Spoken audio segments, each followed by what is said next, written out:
Então eu olho, por exemplo, todas as iniciativas liberais. As iniciativas liberais morreram todas. E dá pra cravar que morreram Porque elas todas. pararam no tempo. Pararam no tempo e elas ficam procurando as respostas naquele mesmo receituário que não explica mais as coisas. Eu vou dar um exemplo. O pessoal do ranking dos políticos é bem intencionado. Eu não tenho nada de ruim pra falar dos caras do ranking. Só que os caras do ranking, eles ficam lá com esse liberalismo lá deles e tal, e eles se deparam com um problema. Olha o problema. As pessoas estavam comprando as coisas da Shopee, de fora do Brasil, num lance tributário em que a Shopee e essas empresas aí se utilizaram de uma brecha e os produtos entraram aqui. Eles tinham no quadro deles pessoas que eram ANCAP, aquela Maria Fernanda foi do MBL, ANCAP, sou ANCAP. Aí eles ficavam lá, o Estado é um bandido, não sei o que, babá. Os caras também são empresários, novamente bem intencionados, eles foram lá, pô, calma, aqui não, né? Não pode ficar importando desse jeito e tal. Aí os caras, aí a gente, pô, mas e aí? Onde você vai? Qual espaço do seu liberalismo você vai encontrar a resposta que você quer? No ancapismo que vocês ficaram divulgando? O não, menos Estado sempre, tira aqui. Ah, não, Estado institucional, não sei o quê, bababá, papapi, popopó. Qual é o critério? Num dia é ANCAP, no outro topa tarifa. Qual é? Aí eles vão ficando presos nesses dilemas. Outra coisa, o Paulo Guedes, em grande medida, e o Temer também, botou lá pra rodar um arcabouço liberal. Foram 6 anos de agenda liberal. O Brasil, é bom lembrar disso. O Brasil não cresceu. Fato. E não é que não cresceu porque foi liberal. Não cresceu porque não foi suficiente o que foi feito, ao meu ver. Ou não só em termos de reformas, mas apenas fazer reformas na máquina pública, enxugar isso, tornar aquilo mais efetivo. Não resolve porque é um problema mais profundo. É tipo, sabe a coisa assim, ó, ninguém fala que fazer exercício físico e comer direito faz mal. Eu acho que faz bem. Agora, pô, você está com câncer, sabe? Então, faz uma quimioterapia, tá vendo? O receituário liberal, tipo, pô, baita alimentação, não sei o que, legal, tomei sol. Ok, mas há um tumor no seu intestino. Como é que você vai resolver? O Brasil tá com tumor. Eu acho que a gente tem que resolver o tumor. É uma coisa... Acho que tem que ter coisas mais profundas. Tô dando um exemplo meio tosco aqui, mas... Ah, foi perfeito. Nossa, isso vai dar um corte maravilhoso. Não Obrigado. É que, cara, a gente só fica assim... A gente tá há anos, 20 anos no Brasil, só com esse papo... Não, faz as reformas disso, mexe naquilo. Não é só isso. E acho que tá muito provado que não é só isso, porque... Eu tô vendo a direita americana... Esse receituário tá desde Fernando Henrique Cardoso, essa é real. E o próprio PT comprou grande parte desse receituário. E tá aí, tá aí já. E aí, o que eu acho é... Claramente, os países que estão funcionando, estão crescendo, não estão seguindo só esse receituário. Alguns seguem parcialmente, mas usam outras coisas. E se eu pegar países de terceiro mundo que estão crescendo... A gente já falou muito aqui... são outras coisas, tem muito mais coisa do que isso. E acho que tem assim, tem liderança, tem visão de onde o país quer ir, coisas óbvias que o país quer fazer, caminhos de competitividade e aí investimento nisso. Tem isso. Isso tá, assim, este é o grande problema que, enfim, não é discutido. E aí, por que eu tô juntando agora esse tema agora com isso? Simplesmente porque é aleatório, eu vou fingir que eu tava planejando isso, né? Mas, porque a gente tá disposto a discutir, a questionar o que a gente falava e querer, tipo, vamos ter uma ideia original, o livro amarelo. Isso aqui, ó, a visão do MBL sobre como resolver os problemas do Brasil. Uma revista de caráter... Os textos não são fáceis na Valete. Não. Sabe? Textos que não são fáceis, dando espaço pra... Outra coisa que a Valete tem, nós pagamos os nossos colunistas. Sabe? Por que a gente cobra... Absolutamente a gente tá fundamental. Nós pagamos todo mundo, sacou? Todo mundo é pago, o designer é pago, os colunistas são pagos. Acabou aquela coisa de pedir favor. Não, vamos fazer uma coisa assim, vamos respeitar os colunistas?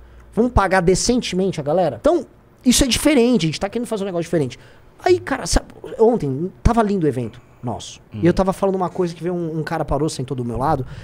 E assim, ele falou, nossa, isso aqui tá muito bonito. Eu falei, para pra pensar um negócio. Você está sentado num evento que foi produzido inteiramente por nós, com o nosso estilo de produção do evento, assistindo um filme que foi feito pela gente, e já você vai falar, descobrir quem é o seu candidato, que é um dos nossos, para a Prefeitura de São Paulo. Desculpa, a gente entrega a experiência inteira. A gente é um movimento que sabe organizar o evento. Não é que a gente contrata uma empresa. Nós fazemos nossos próprios eventos. Nós fazemos a produção. Produção audiovisual. Mas isso eu queria aproveitar e fazer um gancho. O MBL, ele foi muito feliz também de ter... Isso foi uma felicidade quase cósmica, né? Sim. De ter, na sua base originária, pessoas com talentos muito específicos e que conseguiam... Sabe? Sim. Porque, assim, não é... reunir teu irmão que entende de cinema, que sabe fazer. O cara sabe fazer, ele entende disso aí. Reuniu o Fred, que é um designer, o Pedro, que é do marketing, você, que é da... Reuniu muita gente certa pra a coisa da liga. Isso também é uma coisa que, por exemplo, o bolsonarismo não tem. Porque as iniciativas deles são separadas. Por exemplo, tem o Brasil Paralelo, é uma iniciativa lá. O Brasil Paralelo, eles estão tocando as coisas. Aí o gabinete do Nicolas, é o gabinete do Nicolas. Ou o curso sei lá, do Instituto Dom Bosco. Aí lá, o curso do Instituto Dom Bosco. O seminário do Olavo. São coisas separadas. No MBL, não. É tudo junto. Então você tem o processo todo. Você constrói tudo. Você tem desde o cara que faz a pesquisa. Eu fiz a pesquisa do documentário. O que eu tava fazendo? Eu tava lendo um monte de livro, fazendo uma pesquisa. Quero falar nada, ó. É o exemplo disso aqui, cara. É isso aqui. E aí a pesquisa apareceu, aí o Alexandre foi e fez as filmagens, aí tinha as estrelas pra aparecer, o Arthur e o Kim, a gente fazendo o roteiro e a coisa montou. E assim, você lembrou bem, o filme, ele foi filmado por nós, ele foi dirigido por nós, o roteiro é nosso. É tudo assim, nosso. Todo o arco é nosso. Que é até, eu mostrei o negócio da Apple, porque é a lance que o Steve Jobs tinha, que a Apple tinha da experiência controlada. Eles controlam toda a experiência. A linguagem da Avalete, não apenas a parte, o que está escrito em conteúdo, mas a forma da Avalete dialoga muito com o que a gente faz. Tudo está dialogando. Cara, assim, todo o universo MBL, quando você entra no clube, o conteúdo que você tem no clube, ele já conversa com o conteúdo da Avalete, conversa com os Spaces da Avalete. O Spaces da Avalete já é um universo próprio de conteúdo nosso, muito diferente, já tá, né? Tá distante daquilo que, vamos dizer, a gente às vezes precisa falar no dia a dia. Você ir do conteúdo que o Guto faz, do Mamãe Falei, que o Costenaro fez. Até o Space da Valete, essas são tantos gradações até chegar. Exato. É um organismo próprio, complexo, e que se preocupa o tempo todo com a experiência da pessoa que tá vivendo nele. Então a experiência de ser MBL é superior e as pessoas também se sentem parte da construção. Por exemplo, olha que diferença. O Salles era um pré-candidato natural do Bolsonaro à prefeitura aqui de São Paulo. Natural, teve uma boa votação. Era um cara que foi leal ao Bolsonaro. Leal, acho que até demais, óbvio. Leal até demais ao Bolsonaro. Ele era o pré-candidato, o Bolsonaro foi, por causa de um acordo que o Valdemar da Costa Neto fez, ele foi e cortou a candidatura do cara assim, ó. Os bolsonaristas, quem eu tenho de candidato? Não sei, tem que apoiar o Ricardo Nunes. Já era. Qual a experiência que a gente ofereceu pra nossa galera? Guto e Kim debatem, um debate sensacional, evento, votação, toda uma arquitetura interna pra pessoa votar, participar, ver as propostas. É muita diferença, cara. E novamente, eles se alicerçam numa coisa que foi a personalidade do Bolsonaro, uma coisa muito poderosa. A gente não tem isso. Só que assim, é a corrida do coelho com a tartaruga, né? A gente tá indo. O problema, hoje, até teve uma conversa do Kim com bolsonaristas, hoje, terça-feira, desculpa. E Kim, eu tava falando no telefone pro Kim, ele falou assim, cara, os caras já veem a gente assim, é um incômodo misturado com uma impotência que eles estão tendo com a gente. Que não é que eles já veem a gente como maior, eles não enxergam a gente como maior, mas eles enxergam a gente como no espaço relativo do campo da direita maior, e não há muita coisa que eles possam fazer pra impedir isso, entendeu? E isso é uma coisa que incomoda, que eles são maiores, mas eles não têm o que fazer. É uma coisa esquisita, sabe? Como se fosse um... Eles estão numa posição muito desfavorável, porque eles não têm essa estrutura que você estava comentando, eles não têm essa estrutura, então eles não têm uma estrutura de aguentar a porrada quando vem. Eles são muito mais fáceis de serem liquidados. Ao mesmo tempo, eles fizeram um trabalho de estar na dianteira contra o sistema. Por quê? Porque eles apostaram alto. Os caras apostaram em golpe de Estado, eles apostaram em fazer revolução popular. As ideias eram joga aí um deputado na lata do lixo. Faz, sabe? Bota um tanque aí. Sabe? Quando você entra numa lógica dessa, você fica tão na cara do sistema político. E aí a grande defesa retórica deles, para tirar o nosso mérito, é dizer, mas o MBL nunca fez isso. O MBL sempre foi permitido. O MBL, a gente que estava lá na frente. Veja, ainda que a gente concedesse isso para fins do argumento, a gente concedesse esse ponto, temos que pensar o seguinte: se a estratégia de vocês deu completamente errado, então porque ela era burra. Então essa é a primeira coisa. Uma estratégia política é medida de acordo com seus resultados. Se a ideia, vamos aqui destruir todo o sistema. Cara, se você tinha uma correlação de forças onde você não poderia destruir o sistema e você adotou esse caminho, você foi idiota. Você errou porque você foi burro. Então, assim, o bolsonarismo foi burro. O olavismo foi burro. Foi um caminho imbecil. Vocês foram lá, botaram a cara a tapa, receberam tapa e agora estão se escondendo. E aí se comparam, mas o MBL...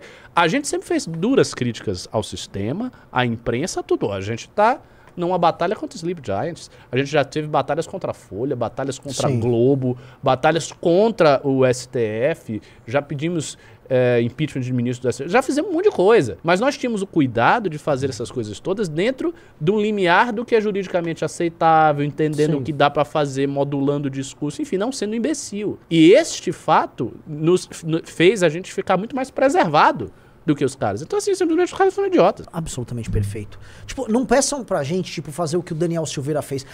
Mas lá deu um murro no Alexandre de Moraes. Dá um tipo murro assim, nele. Por que o Kim não dá um tabefe no Gilmar Mendes?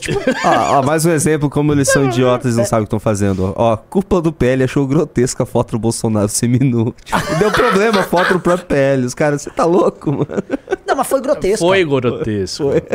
Tipo, sabe por quê? Aquela foto é uma foto claramente a pedido do Carluxo, porque pro Carluxo, não sei se você reparou, o Carluxo trabalha demais a imagem do pai esfaqueado. Mas isso aqui acho que não é. Eu acho que é alguém que tá querendo tomar o lugar do Carluxo, que não é o jeito do Carluxo. Você acha que é da coisa da Michelle? Não, mas é alguém que, já o Carluxo não deve estar na frente das redes, mas o pai. Ele voltou, não, ele voltou faz umas 3 semanas. Voltou. Porque o Carluxo é uma coisa, era mais, sei lá, isso aqui é um negócio profissional. Não, isso não é profissional. Quem postou foi o Vanguard. Não, tem uma coisa no bolsonarismo que é o seguinte, eles gostam de vender a imagem do Bolsonaro como fragilizado. Sim. Eles usam muito isso. Então, assim, o Bolsonaro realmente foi um cara que levou uma facada. Então você cria toda aquela imagem de frágil. Eu vi a própria, ele tá lá, né, sem camisa e tal. Então ele parece muito frágil. Sim. E é um cara que se doou para o país. Ele se sacrificou. Pô, vocês viram o que aconteceu com ele? Tudo o que aconteceu com esse cara. Ele é apenas um patriota, um cara bom. E queria fazer uma coisa boa. Mas o sistema não deixou, o sistema perseguiu, ele levou uma facada pelo Brasil e tal. E daí você cria uma empatia no brasileiro, que é suscetível a esse tipo de mensagem. Aí realmente. Como ele foi humilde. Como ele foi humilde. Só que ninguém é humilde quando você pede golpe de Estado. Uma coisa, eu tava falando hoje com o Matheus Batista. Intervenção militar com Bolsonaro no poder, porque ele é muito humilde. E frágil. Você falou exatamente onde eu ia chegar. Como é que você pode propor algo ambicioso quando você é humilde? Pessoas humildes não conseguem fazer coisas ambiciosas, mas a gente tem isso na cabeça. Né? Quer dizer, a gente, é uma coisa muito do povão. O povão brasileiro, ele gosta do cara humilde, mas o povão quer grandes mudanças. Exatamente. Como é que você vai querer uma grande mudança de alguém humilde, velho? Exatamente. Não dá. A pessoa que vai fazer grandes mudanças é uma pessoa que tem uma energia, uma disposição, um negócio muito que vai encarar desafios e que tem uma personalidade muito poderosa. E tem uma coisa que eu tava falando, foi uma coisa discutida aqui no News já há alguns dias, que é a personalidade ambivalente do Bolsonaro. Porque, por exemplo, eu tava falando com o Matheus, que é do MBL de Santa Catarina. Pro sulista é o Bolsonaro forte. Arma! Vagabundo! Vamos pegar eles! Já pro cara mais humilde, é o Bolsonaro fragilizado. Então ele consegue vender os dois ali. E aí os caras deviam ter visto que era contraditório e que o Bolsonaro, né, ele vende uma coisa e entrega a outra, mas acho que ele não é nem humilde nem outro, porque ele também... Né, ele não é humilde. Ele gosta de porque grana, a humildade dele é fingida, né? Eu como aqui o pão com leite condensado, mas você quer levar a joia da Arábia de 18 milhões de reais, né, amigão? Filho dele, o Bolsonaro é rico. O Bolsonaro não é pouco rico. Ricardo, assim, se a gente for somar os imóveis dele... Tá grana boa. Eu acho que a coisa, assim... São dezenas de milhões de reais. Não é pouco dinheiro. O cara, a família dele... O Bolsonaro, ele era um cara que ele era um cara que serviu ao exército, concorreu pra vereador e entre a primeira vereança dele, lá no começo dos anos 90, até agora, ele acumulou um patrimônio familiar de dezenas de milhões de reais. Isso declarado. E o que não é declarado? As joias estavam ali. Se a gente for somar dessas joias, só das joias é uma montoeira de grana. Mas e o que nós não sabemos? É muita grana. Aí vai falar que esse cara é humilde. O filho dele, o Flávio, não esconde. O filho dele não é humilde. O Flávio estava no Grande Prêmio de Mônaco, no camarote mais caro. Eu vou fazer uma comparação aqui, não me leve a mal. Eu acho que o patrimônio do Bolsonaro deve ser maior do que o do Lula. Bom ponto. Não duvido. Mesmo. Porque assim, ele acumulou muita coisa. Ele nunca foi um cara austero em mandato nenhum. Ele acumulou, ele fazia as rachadinhas, a família dele fazia isso aí. E o cara acumulou uma grana boa. Então, assim, não tem esse negócio. É um cara humilde, tá? Porque ele tá com a camisa do Palmeiras e ele não gosta de terno, e o terno na mão. Pô, isso é fingimento, né? Sabe? Mas as pessoas caem nisso. Mas as pessoas caem nisso as pessoas demais, velho. As pessoas são muito inocentes. O bolsonarismo serviu pra mostrar o quão inocente é o brasileiro e quanto o brasileiro tá suscetível a enganadores, a mentirada mais descarada e tal. É bem triste, assim. Até porque, assim, camadas... Não é gente com muita grana, cara, esse papo. Camadas das mais altas da sociedade. E ó, inscreva-se.